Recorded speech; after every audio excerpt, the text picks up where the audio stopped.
prefix glyco mean? Sugar. Good. So today we're going to learn about the process of sugar break apart. See, if you know Latin, these things aren't fancy, right? So glyco is our prefix for sugars.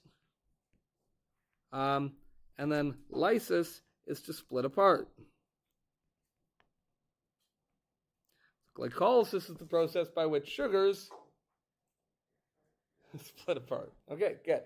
Specifically, it's the very beginning of that process. So as we said in lesson 2.2, the goal of cellular respiration is to get as much energy out of glucose as possible. And not just to get it out, but I guess, like when we say get, we mean it has to store that energy. All right? Not just have it get out in the form of heat, that's easy to do, but to have it come out in the form of energy that we can tie to the production of those ATP molecules, where we can phosphorylate a bunch of adenosine diphosphate into adenosine triphosphate, and now we have a ready source of energy that the cell can use. So, the basic idea then is this. In the first step, we're going to start with a glucose molecule, and you've seen this arrangement before, right? That's its ring structure, which means that that glucose is in what condition? Being found where? In water. It's dissolved in aqueous solution, right? So those are D-glucose, a right-handed glucose molecule, and it's going to get broken up into two molecules. And those molecules are both the same as one another, and they are called pyruvate. And then we have the energy. So what's happening here? Well, what's happening in particular is this is being broken into smaller molecules.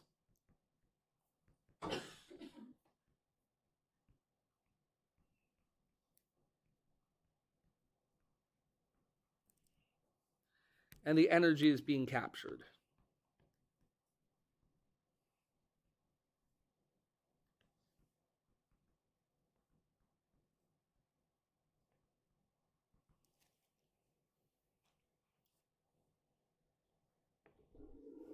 Now, to be clear, we have not lost all of the energy in the glucose. These still have lots of energy in them because they're still pretty big molecules.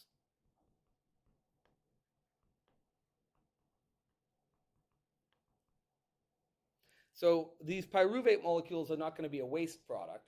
We're going to go on and we're going to further deal with them. Does that make sense?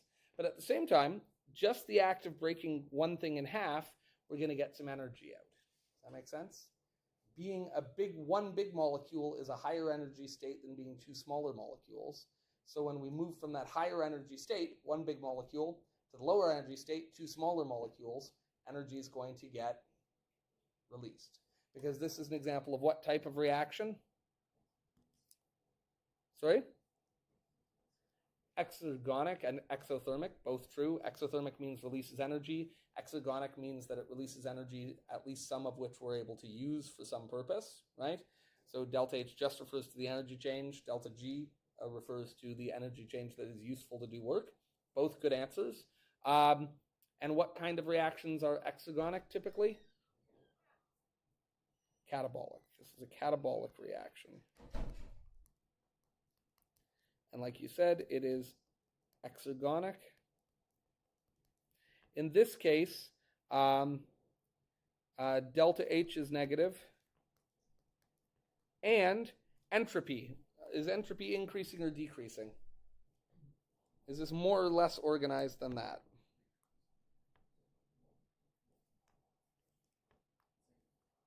Yeah, entropy is increasing because we're going to a more spread out state, right? Two molecules are more spread out than one molecule. So delta S is positive, which means that overall delta G term, is going to be negative, right? In other words, we're going to get not just the release of energy, but by virtue of the fact that entropy is also increasing, we're going to get a release of useful energy. Good. Mm-hmm. Yep, so that means it'll be a spontaneous reaction. Now again, spontaneous doesn't mean often, immediate, or whatever. The cell is still going to have to work to make this happen predictably and regularly. But yes, this is technically classified as a spontaneous reaction. which means that in the forward direction like this is something that we would expect to have happen in nature. Given enough time, some glucose left on its own will split into 2 pyruvates predictably, whereas the opposite reaction isn't spontaneous. Left to itself, pyruvate molecules aren't, without some external force, going to bump into each other and form a glucose. That's what spontaneous means, but spontaneous doesn't mean that this is going to happen all the time. Does that make sense? It just means that theoretically could, but we're going to need an enzyme. We're going to need cellular mechanisms to make it actually happen. Does that make sense? Cool. All right. So to see this more clearly, we can look at these 2 simple drawings. That's what glucose looks like, and this is what pyruvate looks like. I just want to remind again that these 2 molecules still high energy, which is to say most of glucose's energy remains in the pyruvates.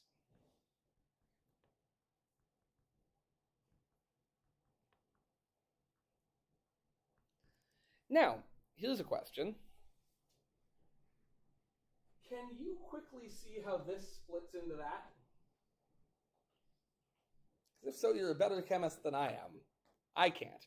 In other words, is it as easy as saying, like, well, we'll just cut here and cut there, and that'll give us half and half, and we get that?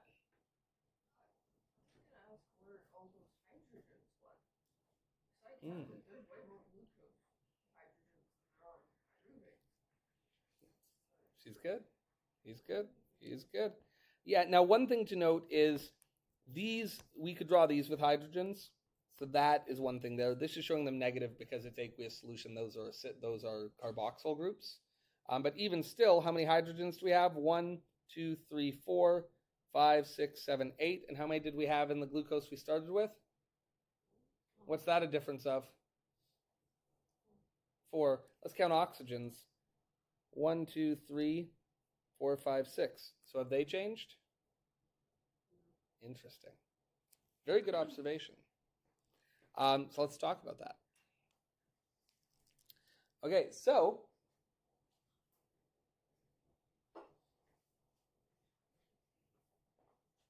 if we got rid of hydrogens but didn't get rid of oxygens, what might we need an outside source of for this to happen? Because what are those hydrogens going to turn into? Water. So what might we need an outside source of for this to happen? Oxygen. Where do we get that? The air. Good. Very good observation. So we said yesterday, we're just going to remind ourselves that ATP is the battery for the cell. So this is an adenosine molecule. So we'll say the ATP molecule works as a cellular battery of sorts.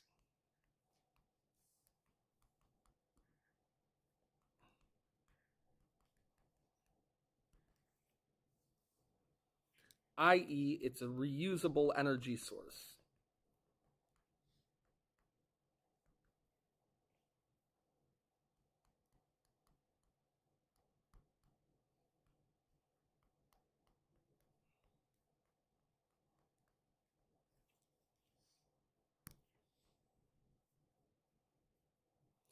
So we can take the version that is ADP, which is this here, adenosine with 2 phosphates, and we can add a phosphate group. They always use PI. I got to be honest, I've never actually bothered to look up what the I stands for.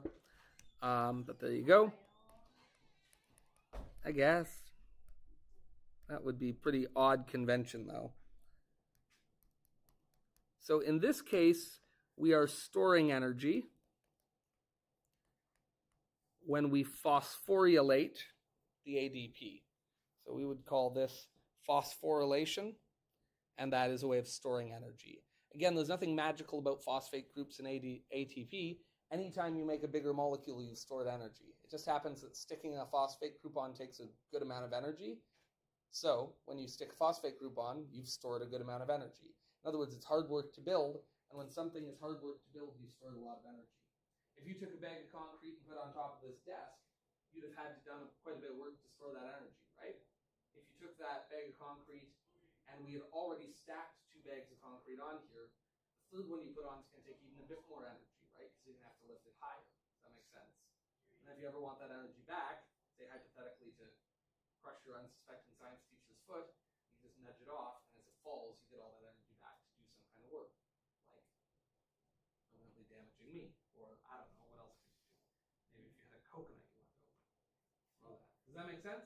And then if you want to store that energy again for later use, you know, supply teacher while I'm off getting surgery or something, you can lift it back up and put it on. Does that make sense? That's all this is. Build a bigger thing, now there's some energy stored in there, break it apart, now you get the energy out. But if you want to store the energy again, all you have to do, put the bigger thing back together. And the nice thing about this reaction is it doesn't use any outside materials. There's no oxygen, there's nothing that isn't already floating around inside the cell, and the destruction isn't total, it's just a small change that's easily reversed. So it acts as a battery. In other words, to store energy, that's what we do. And then when we want to use the ATP, what do?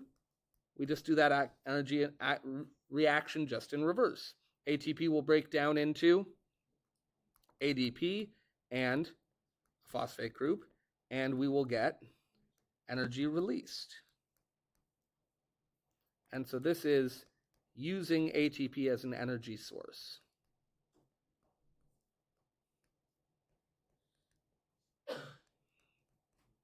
And again, this reaction is designed to be carried out in conjunction with a lot of the proteins in our cells and a lot of the enzymes in our cells and other things that require energy, so the cell can use that energy that gets released very effectively. Yeah? So what's happening when the glucose gets broken up and it releases pyruvate energy? Yep. That Exactly right. That was a great question. In other words, ready? This energy here is that energy. It's the energy that gets used to put these together. Yeah, great question. And we're going to talk about where and how that happens specifically. Because again, unless you're a better chemist than I can't see how we could just split that in half and boom, get the energy. And as it happens, that's not what happens at all. You see, to split something in half and get two identical things, both halves of the thing would have to be identical. Does that make sense? In other words, this molecule would have to be perfectly symmetrical. Is this molecule perfectly symmetrical? So when the cell meets a glucose molecule, the first thing it has to do is rearrange it so that it can go through a bunch of steps and eventually cut it in half and get these two perfectly identical pyruvate molecules. Does that make sense? So we're going to take the glucose molecule and we're going to modify it over a series of steps. We're going to do this twice. First, we're going to look at what I call a bird's eye view. We're just going to go fairly quickly with it, and then we'll look at it again a second time in a bit more detail. So the bird's eye view, we're not going to look at any of the structures. We're just going to look at this really basic version of things where we're just going to look at how many carbons and how many phosphate groups we work with. Does that make sense? The second time, we'll actually look at the structure of each thing. How many steps does it take to turn glucose into two pyruvates? Just looking here. Yeah. 1, 2, 3, 4, 5, 6, 7, 8, 9, 10. How's that feel? Okay. At each step, what is required?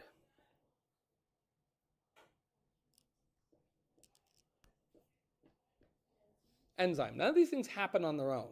So inside the cell, we have a bunch of enzymes. And remember, what's an enzyme? It's a protein that catalyzes a reaction, right? An enzyme is a protein made by the cell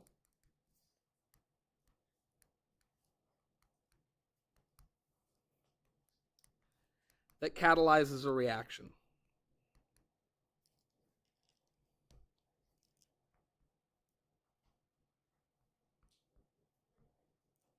Ever look at a word and become convinced it must be spelled incorrectly? I'm having that moment with catalyzes right now, but that's okay. Okay.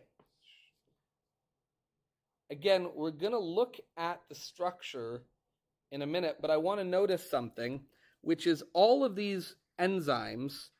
What do you notice about all of them? A's. That is always a hint that we're dealing with an enzyme. They are named with some form of what they do, so function, is the naming convention.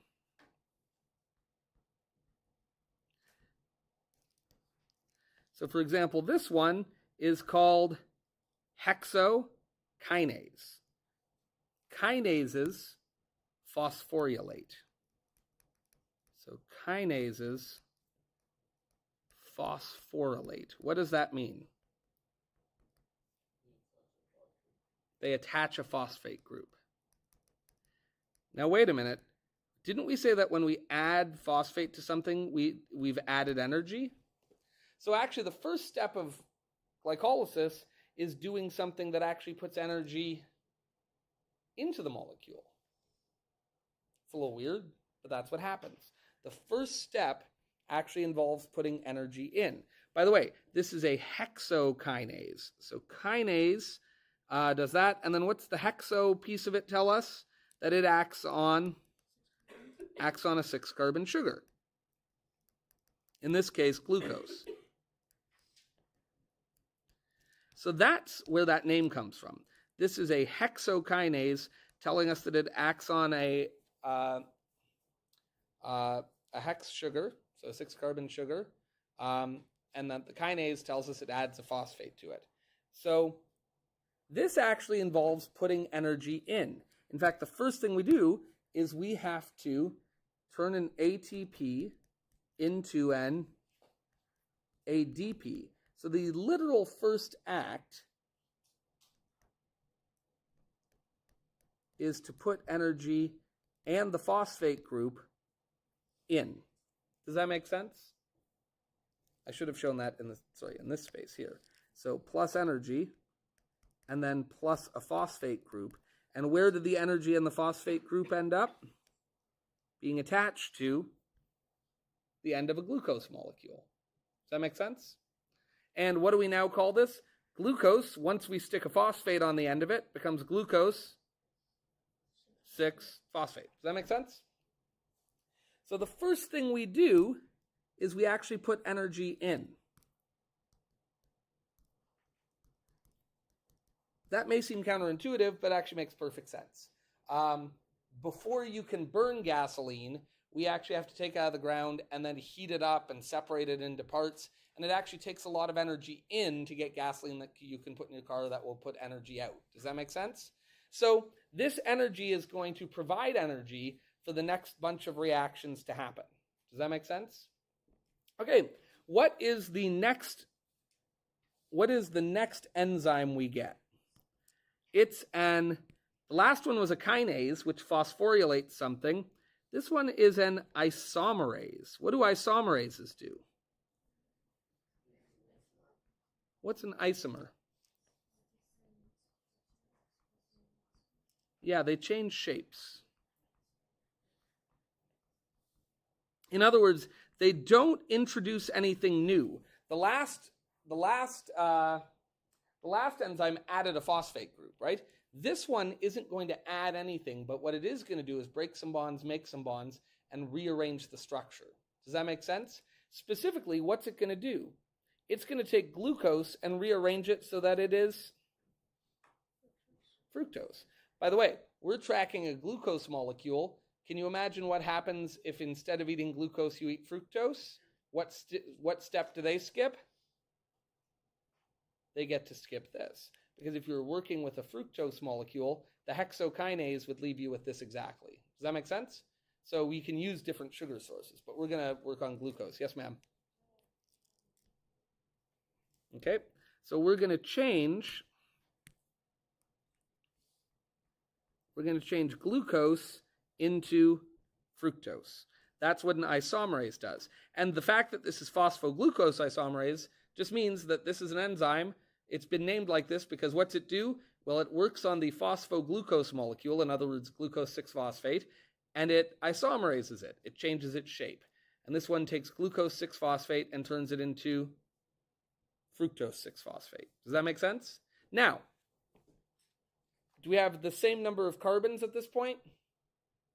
Yep, but we've changed shape. We'll see why that matters when we do the more detailed look. What do we do next? What do we use again? Now our new enzyme is phosphofructokinase. What do you think phosphofructokinase does? Well, we know what a kinase does. It adds a phosphate group, and sure enough, there we go. By the way, what are we going to need here then? ATP, and what's it going to do? It's going to turn into ADP. What does that always release? Energy in a phosphate group, and those are going to go in here. Does that make sense? And why is it called this? Well, it acts on the phosphofructose molecule, in other words, fructose 6-phosphate, and it kinases it. It adds a phosphate group to it. See how the naming's actually not so bad? And now what do we have? Well, we had fructose 6-phosphate, and now we have fructose 1,6-bisphosphate. I have no idea why there's an S there. It feels like it should be diphosphate to me. That would stick with the naming conventions we've learned in other molecules. But it's not. It's bisphosphate. I don't know why. You tell me. If you called it fructose 1,6-diphosphate, I'd be like, that makes good sense. But as it happens, its actual name is fructose 1,6-bisphosphate. So what have we yet again done? Again, we have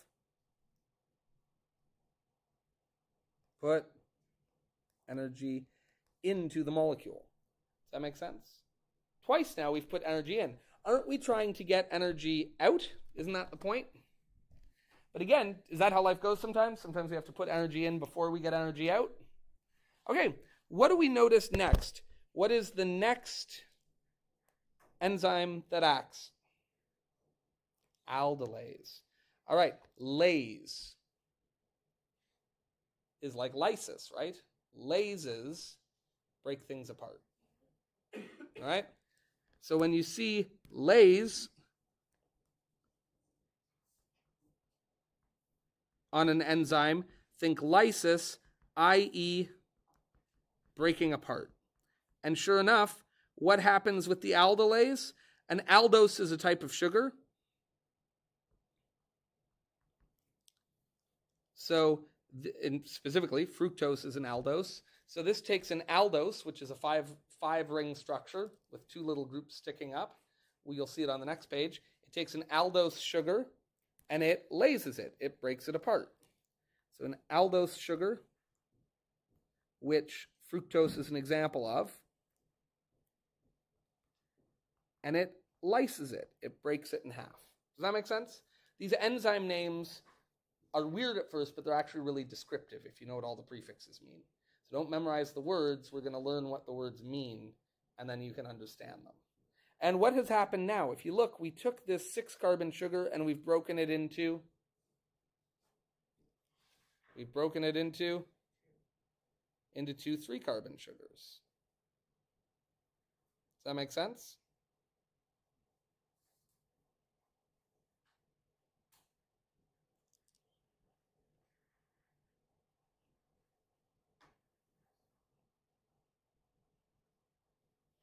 Okay. Now, in this next example, we have G3P dehydrogenase. All right. Basically, when this happens, we get these two molecules. One's called DHAP, one's called G3P. Don't worry about those. We'll talk about what those names are. But these two things are different from each other. Does that make sense? This sugar wasn't perfectly symmetrical, so these two things aren't perfectly symmetrical. Does that make sense?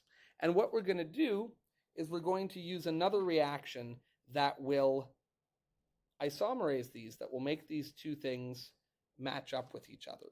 And to do that, we get two things that are identical. So we're going to make a note about that, and I'm going to use, I've already used a yellow highlighter, so I'm going to use a little pink highlighter, and we're just going to say this down here. Whoa.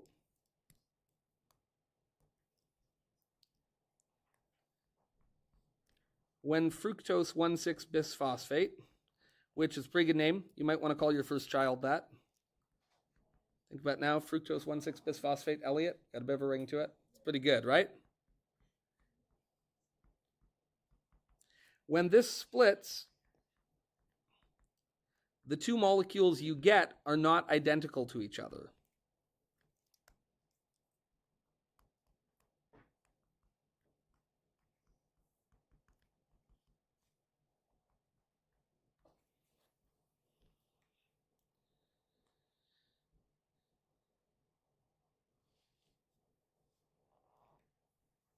And so this enzyme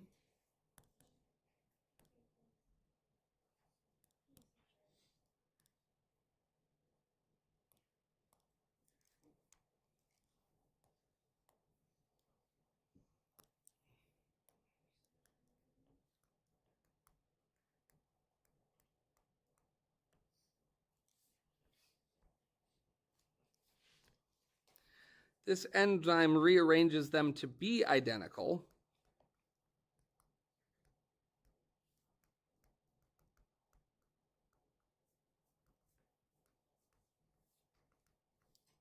Adding a pi group to both along the way.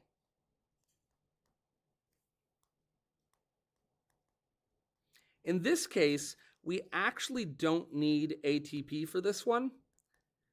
It's energy neutral.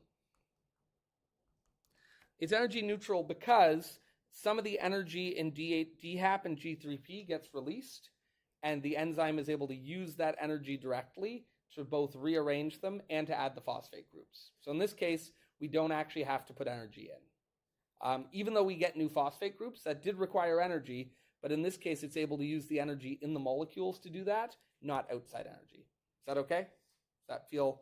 So I'm actually going to make a quick note here. At this step, there's no new energy in. Even though we get the phosphate groups, you get the phosphate groups kind of for free here. Not for free, you have to pay for it, but you're paying for it with the energy inside these molecules, not with outside energy. Up to now, how much energy have we spent?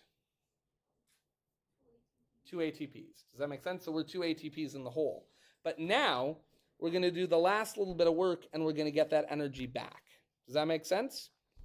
Because now, we have a kinase, and the thing about a kinase is, they phosphorylate, but they also dephosphorylate. They don't give these different names, which is kind of annoying. So kinases also remove phosphates. Remove, which with a pH. Whoops.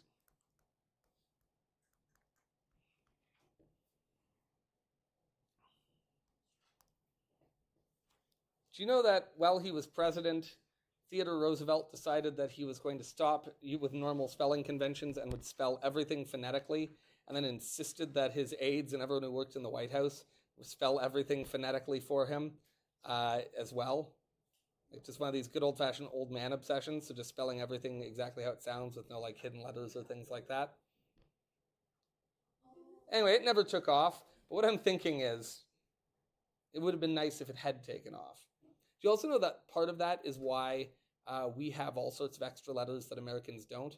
Because Webster, literally the guy who wrote Webster's dictionary, just didn't like all the silent letters in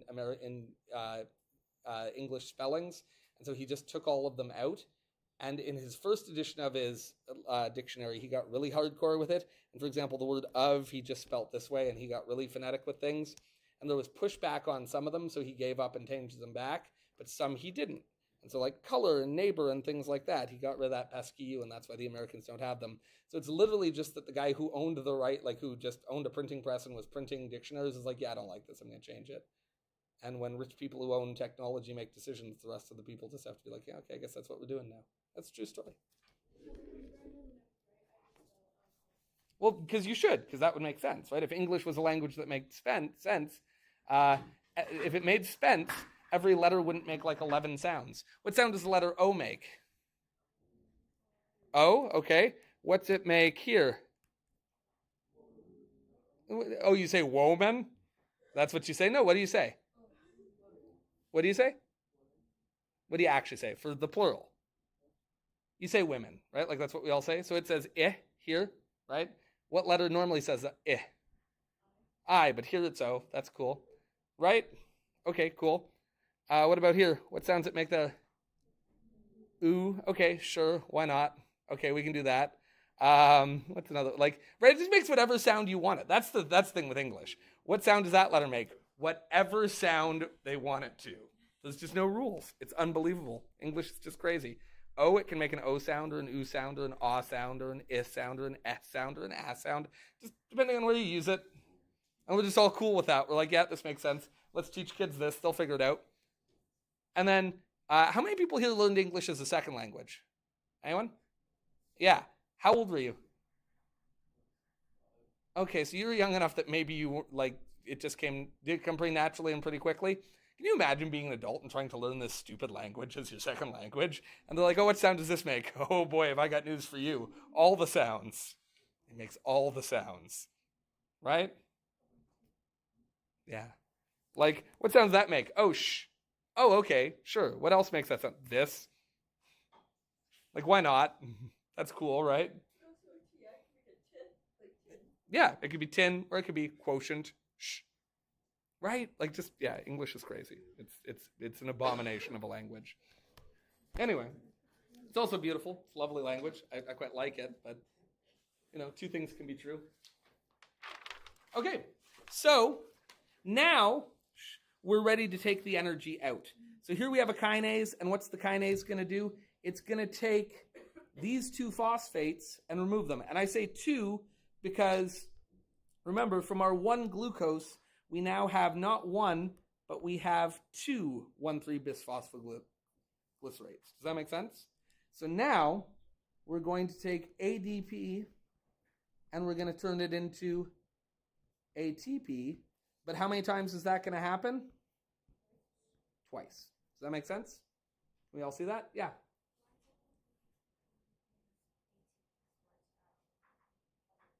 What's the question? Here at this step, it just didn't. So the answer is there's lots of phosphates floating around in the cell, and this enzyme, G3P dehydrogenase, that enzyme is able to, as it dehydrogenases these, which we'll talk about, dehydrogenases, what's the main thing it's doing? It's dehydrogenasing. It's removing hydrogens, which you mentioned. In the process of taking those hydrogens off, that's going to give us some energy, right? But instead of storing the energy, that energy gets used to put these two phosphates on. Does that make sense? So the dehydrogenase, I don't have room to write it here, but we'll write it on the next page. It's going to remove the hydrogens. Doing that gives the cell some energy, but that enzyme itself is able to use that energy to attach phosphate groups essentially for free. It's like a switch, basically. You give me the hydrogens, you get the phosphate, no net change in energy, and then now we use it to make ATP. Is that, like, as to why, that's how it's built. That's just how it happens. Is that a fair answer?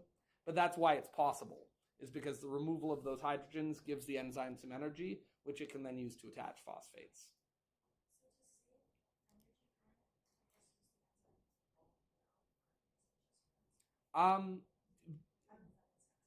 Maybe. Like, would it be possible to sit down and redesign enzymes that don't have the first two steps of adding phosphate groups? Maybe. Absolutely.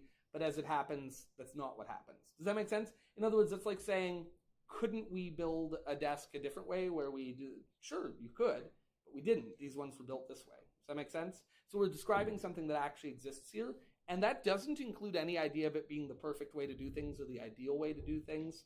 If you sat down with a blank piece of paper, could you come up with a better mechanism than this? Probably, because this didn't happen by somebody sitting down and designing it.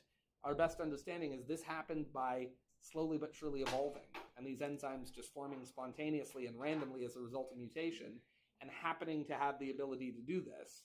And that's a fundamentally imprecise and imperfect process. Does that make sense? Is that a remotely useful answer? Okay. So now, here we get that, and keep in mind that along the way, this now has energy in it. So now, for the first time, we are taking energy out. Was I using blue for the yellow for energy stuff? Yeah, so we'll say that here. So now, we're finally taking energy out. And then, we have another just rearrangement. Now, instead of calling this one an isomerase. This one is meaning the same thing, but it's just called a mutase. But that's okay. It's another shape change. Shape change again. So what does this one do? Well, it's a phosphoglyceromutase. So what does that do? It takes phosphoglycerate and it changes its shape. That makes sense, right? Specifically, it happens that it takes the phosphates from carbon 3 or carbon 1 and puts them onto carbon 2. It just relocates the phosphates. By the way, why? I don't know why. There's not a why. It's just what happens. This is the next step. Yeah.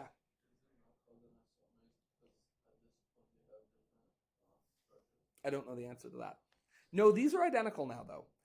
Ever since the dehydrogenase leaves us now with the structures are identical.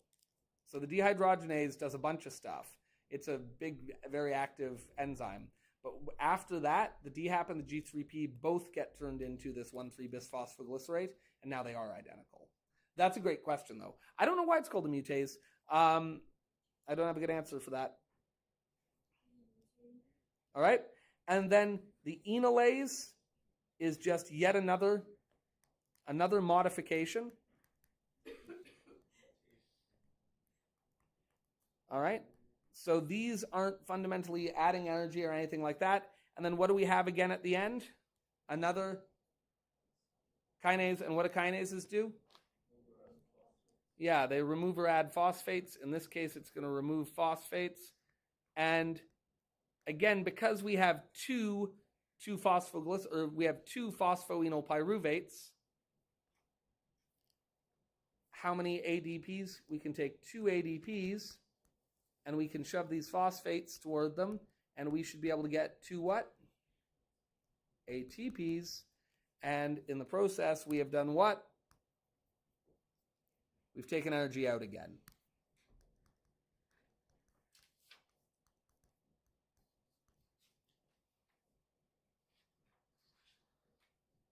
Okay, that's a lot.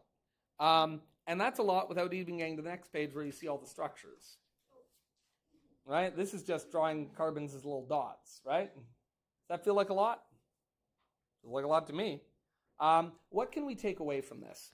I want to take big ideas here first. The first thing I want to do is the idea that you got to spend money to make money. Or in this case, for the cell, you have to invest energy to get out energy. Does that make sense? So, you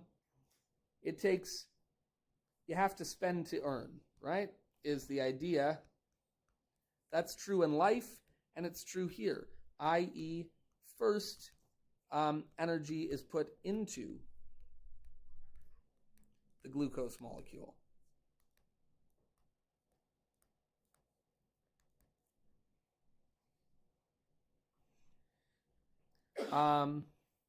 The other thing we learn is that we rearrange,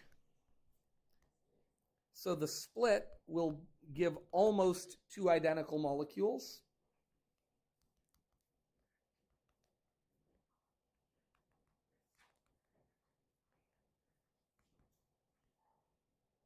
And then we rearrange after the split so the 2 halves are identical.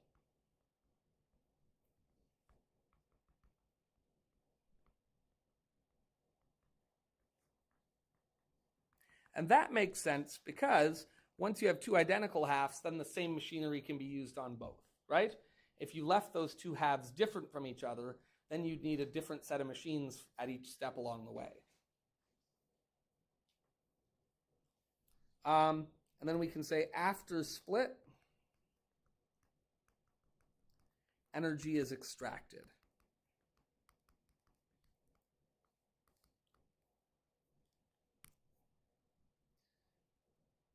So if you look up here we had to put in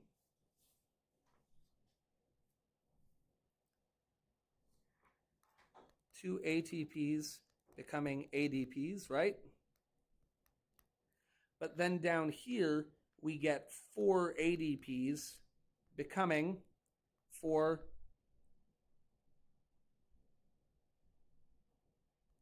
ATPs. So that's a net gain of what? We spent 2, we got 4. What's that a net gain of? 2.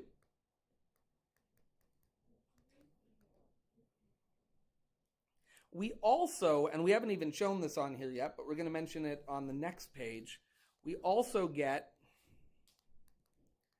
2 NADH molecules. NADH molecules that contain energy.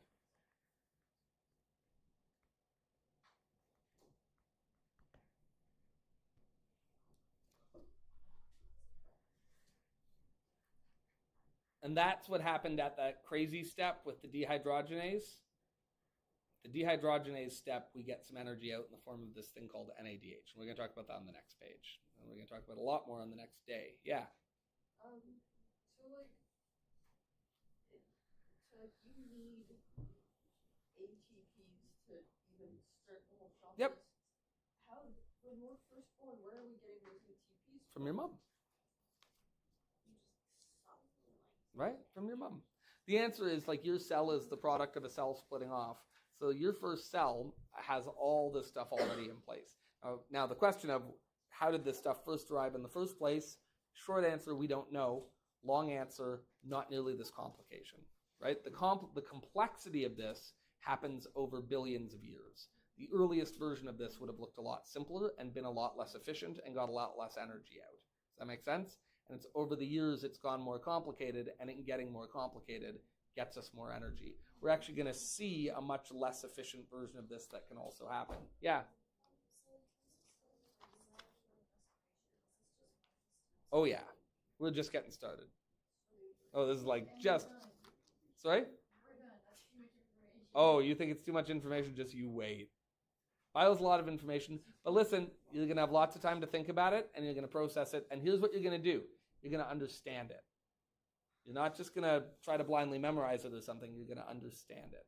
Which takes a little bit longer on the front end, and it saves you a lot of time on the back end. All right? Let's look at this in a bit more detail. So here we go. Sorry? So now we're going to look at this in a bit more detail. All right, so here it is. And let's take a look. So if you look here, now you can see what the rearrangement is accomplishing. If you look here, glucose is what we call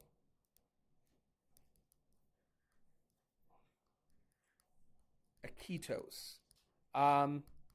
And it's a type of sugar that forms this typical 5-carbon ring. So a hexagonal ring with 1 oxygen and 5 carbons, and then 1 carbon up above, right? So it forms this type of ring.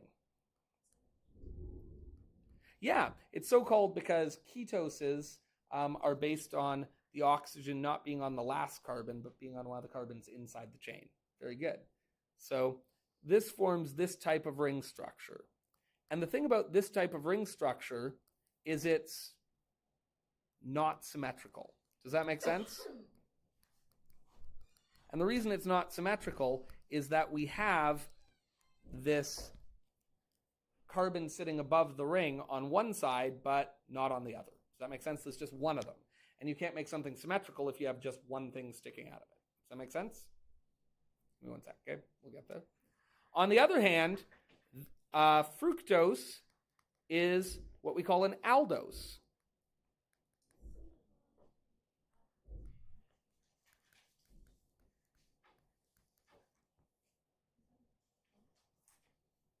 Which forms this type of ring, aldose. And yeah, these, if you've taken organic chemistry, they come from ketone and aldehyde. But it forms this type of ring, which is symmetrical, which is roughly symmetrical, you know? It's not perfectly symmetrical, but it's much closer.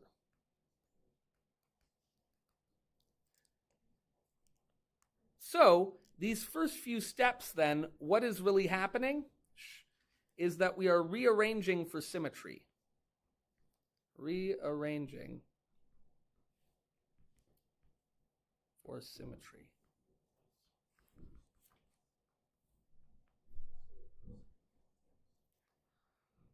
Does that make sense? These first three steps, if you really look at it, part of what we're doing is we're just making this thing so that it's roughly symmetrical.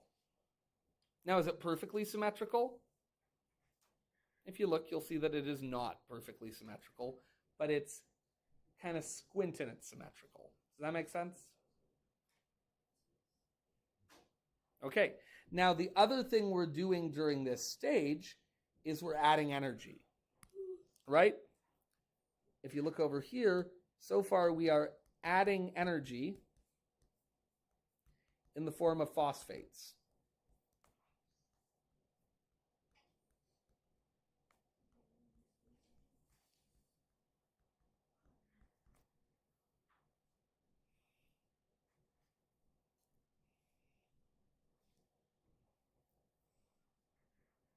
So by the time we get here, what we have done is we've added energy by adding phosphates, and we've rearranged it to be symmetrical. Right? Now, this step here is very much its own step, which is we just do what with it? We now have a symmetrical molecule. It's had energy added to it. What do we do now?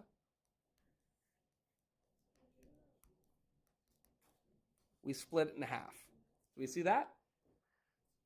And so if we look here, we take glucose, and the hexokinase takes that 6-carbon sugar and it kinases it. In other words, it adds a phosphate group to it. And to do that, we need energy and we need a phosphate group, both of which are provided by an ATP being hydrolyzed into an ADP. Boom, there we go. Now we have glucose with a phosphate stuck on carbon 6, which we call glucose 6-phosphate. Does that make sense? Now we take that and we use a phosphohexose isomerase, which takes a phosphated 6-carbon sugar and isomerases it, in other words, changes its shape. That name is actually quite logical, right? Now that we have the fructose 6-phosphate, fructose, because it's an aldose, is roughly symmetrical, which means now we're ready to do what with it? Split it in half. What's another word for breaking something apart? Lysing it, right? And so what do we use? We use an aldo, because this is an aldose, lase. What does an aldolase do? It takes an aldose, a sugar like this, and breaks it apart. What is that last letter? O-Y-S, what? E. Sorry. Yeah. Yeah, tons at the back. Grab whatever you like. Okay, now what do we do? Well, now we have two products in the form of glyceraldehyde 3-phosphate, what we often call just G3P, look at, and dihydroxyacetone phosphate. These are two different half molecules. I'm going to say molecule, well, I'm going to say two different molecules we got from the fructose.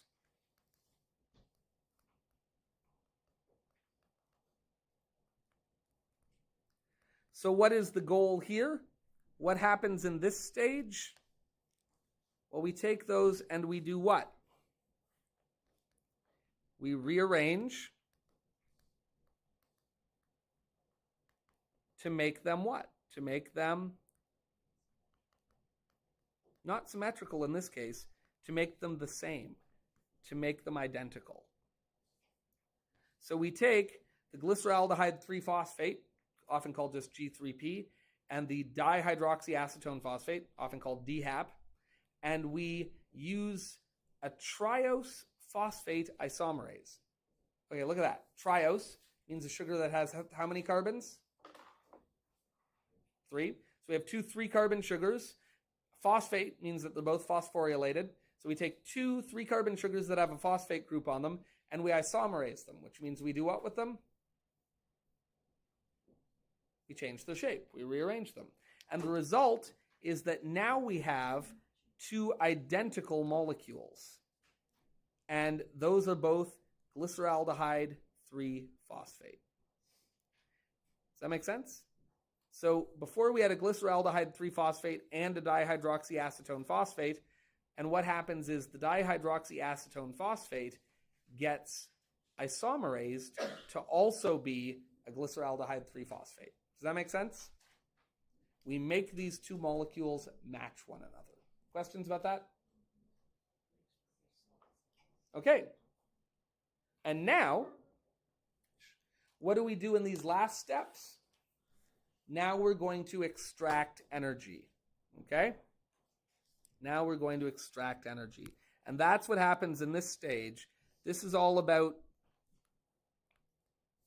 extracting energy. Okay. And the two things to note, that's in the form of NAD plus getting hydrogen. Where does it get the hydrogen? From the sugars, right? And that forms a molecule called NADH. This is a big energy battery. It's actually even much more energy than ATP.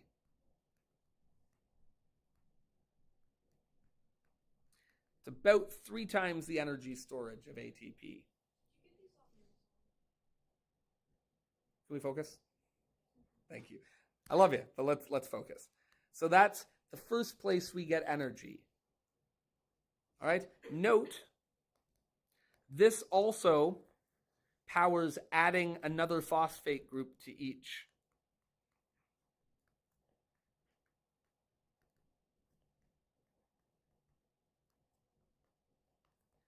To each sugar.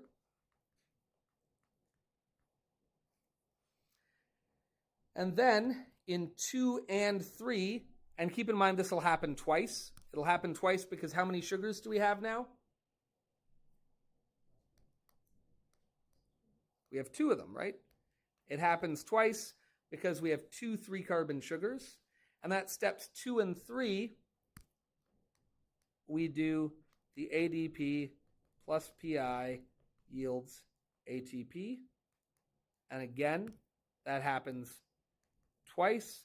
And at step 3, again, oh, did I just do 2 twice? That was silly of me. At step 3, we again do ADP plus PI gives ATP, and that happens twice. And note, Toby noticed our missing hydrogens. Where do our hydrogens go missing? They go missing at this step, right? So you see here, we're going to remove hydrogen.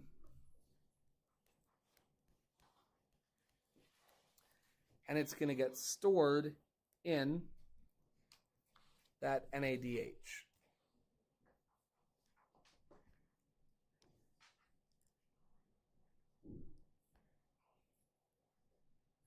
Yeah. Well, where are we getting all this energy from? Because now we're using energy to make ATP, and we're also getting... No, we're not using. This is all that energy is extracted. Great question. In other words, all this energy comes from where? That's a great question. Where's all the energy to do this? All of this energy comes from the sugar molecules themselves. So every time we change its shape, we are slowly moving these sugar molecules into lower energy molecules, the equivalent of taking a big building and turning it into a shorter building. And every time we do that, we're getting the energy out. So all this energy comes from turning higher energy sugars into lower energy sugars.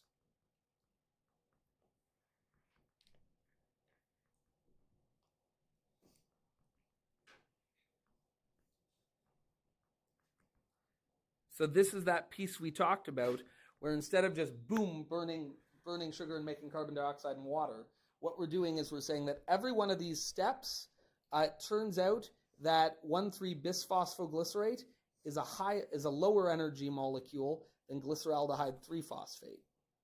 So when we do that, we're able to get a bunch of energy out. And then as it turns out, 3-phosphoglycerate is a lower energy molecule than 1,3-bisphosphoglycerate, so we get the energy out.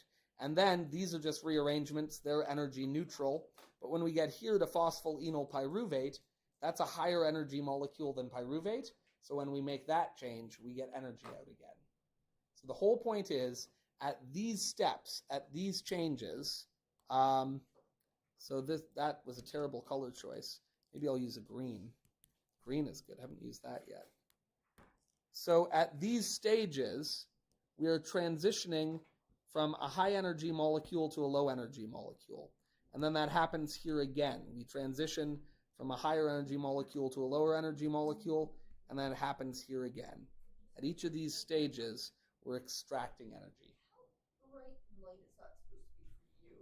It's kind of... For me, it looks great. For you, it clearly doesn't. So I'm going to, oh, golly. Golly gee gosh.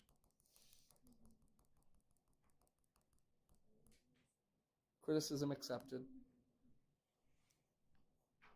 Anyway, you don't actually need to draw that on there. But does that make sense? At each of the energy extraction stages, what it means is that the reactant molecule is a much higher energy state than the product molecule, and that's what drives the energy for this. That was the perfect question, by the way. Questions about that? Why is NAD Sorry? It just is. It's another one of our storage molecules, and the low energy version of it has a positive charge, and the high energy version of it doesn't, and we'll learn a bit more about it later. In fact, what we're going to say on the next page, I gave you another picture of this that you might find a bit clearer, you might not, I don't know. Seeing it drawn a bunch of different ways is helpful. In this case, it gives its own little set of instructions. But what I'd say is that this is spent by the cell. This is spent by the cell, right? So our energy budget is actually going down. It's going down again. But here, this is earned. In fact, why didn't I make spent red? I should make spent red, because that's normally how we think of money we've spent, right? If you went on your banking site and it made all the money you spent green, you'd be like, I don't trust this banking site. So this is spent, all right? We're losing energy. This is spent. We're losing energy, right? But this is earned. We're gaining energy. This NADH will get turned to ATP later. We'll see how.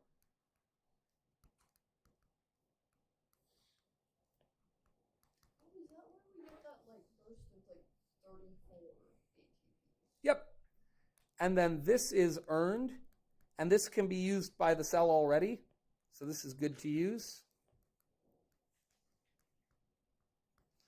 And that is the same one as this. It's good to use. I like about this diagram that after the split, it continues to show you both of these to remind you that you have two of them from one glucose. Do you see that? I like that in this diagram. And then this is earned, and it can be spent right away. Dale. We are now entering a medical hold and secure. We're asking all students to move into the closest classroom and remain in class learning until an announcement is made. Teachers, please welcome students into your classroom and continue your learning until an announcement is made. Thank you. Okay, so we're going to stay where we are. See if anyone comes and joins us.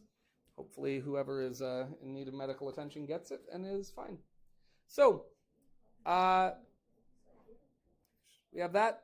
What's the point of all this? The point is this.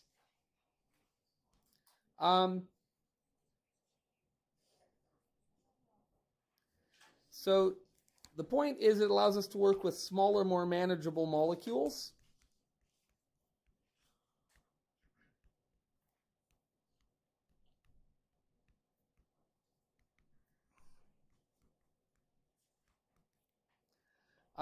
They're easier to transport, and this has happened just in the cell. But eventually we're going to want to go into the real energy-making portion of the cell, and what's that called? Mitochondrion. It's easier to move small molecules into the mitochondrion than big ones, because of course the mitochondrion is surrounded by what material? cell membrane. And do glucose molecules move through that easily? No. So this is going to make transport easier. It's to make the small molecules identical, so the same machinery can be used.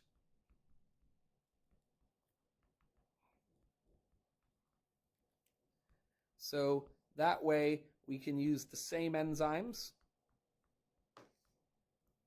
It reduces the number needed. And it does some energy extraction for us. We got some energy out of our glucose molecule already, though we didn't get the bulk of it. We'll put here that we are bound for the mitochondrion, baby. Now here's the good news. I was going to run out of time, but you guys are all trapped here with me. So I got time to finish this note. Did I arrange this? Maybe. What did you do that I can't? Okay, no. I would never.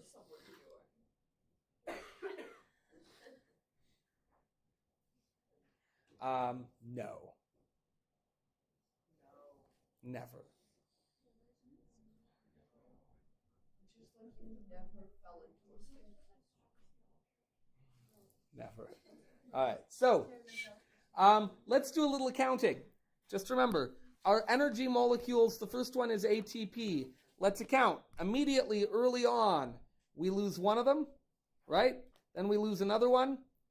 But then we get 2 back, and then we get 2 more back for a total net value of +2. Okay? And then we have this other molecule, which we don't know much about yet, but we will, don't worry, called NADH, nicotinamide adenine dihydrox. I don't know. I need to remind myself. But we'll look down below at it. But this is what we call a coenzyme. And how many of these do we get? So you see, I meant to do the color thing, right? Remember I said the color thing?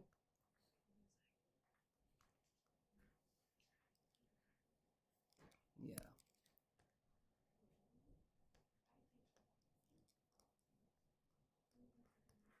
Now that color scheme actually makes sense, right? That's better. We can all agree. It's an improvement, right? All right. NADH is a lot easier.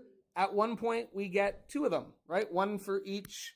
Which step does that happen at again? That happens when glyceraldehyde 3-phosphate becomes 1,3-bisphosphoglycerate. At that stage, we get 2 NADHs because we have 2 1,3-glyceraldehydes becoming, or 1-phosphoglyceraldehyde. There we go.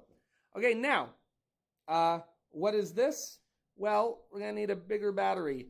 The coenzyme NAD+, NADH is like ATP. It's a molecule that can be used to store energy, but it stores a lot more. All right, it just does. So this is the reaction here. Keep in mind that we said the hydrogens come from the sugar chains.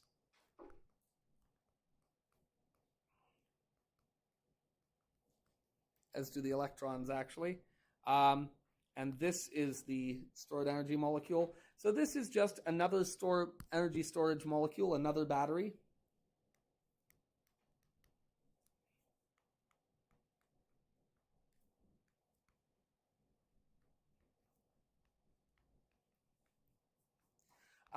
This one is not used directly by the cell. Right? We know that that one's ATP. So instead, this will be converted to ATP at a later stage. I shouldn't say it will be because it's not. That's not true. Its energy will be transferred to ATP at a later stage. My cheat note says it'll be converted, but that's not true. So its energy will be transferred to ATP for cellular usage later on. Thank you very much, staff and students. We are now moving out of our medical lock and learn. Everyone is safe. Please, now you can move to your period 2 classes, which will start more or less at the regular time. Perfect. All right, guys, listen up. That's perfect. That's exactly where I was hoping to get today, and all it took was 3 extra minutes. We'll talk about pyruvate oxidation tomorrow, and I'll give you a textbook section to read. Listen to me. Look at me. Shh. Read this every day for the rest of the unit. Write it out every day for the rest of the unit. I want you to know and understand this. That's not going to happen studying one day before. I used to write these things out every day. Just write it out. Draw it out. Don't draw every picture, but like this version here. I just got to go get my binder. You know the drill. Yep. This version here with just dots for carbons, draw that daily. You're going to need to know this. All right, get on it. And if you wait till 2 days before, you're going to fail miserably at that, I promise. I know I'll fail you. That's not true.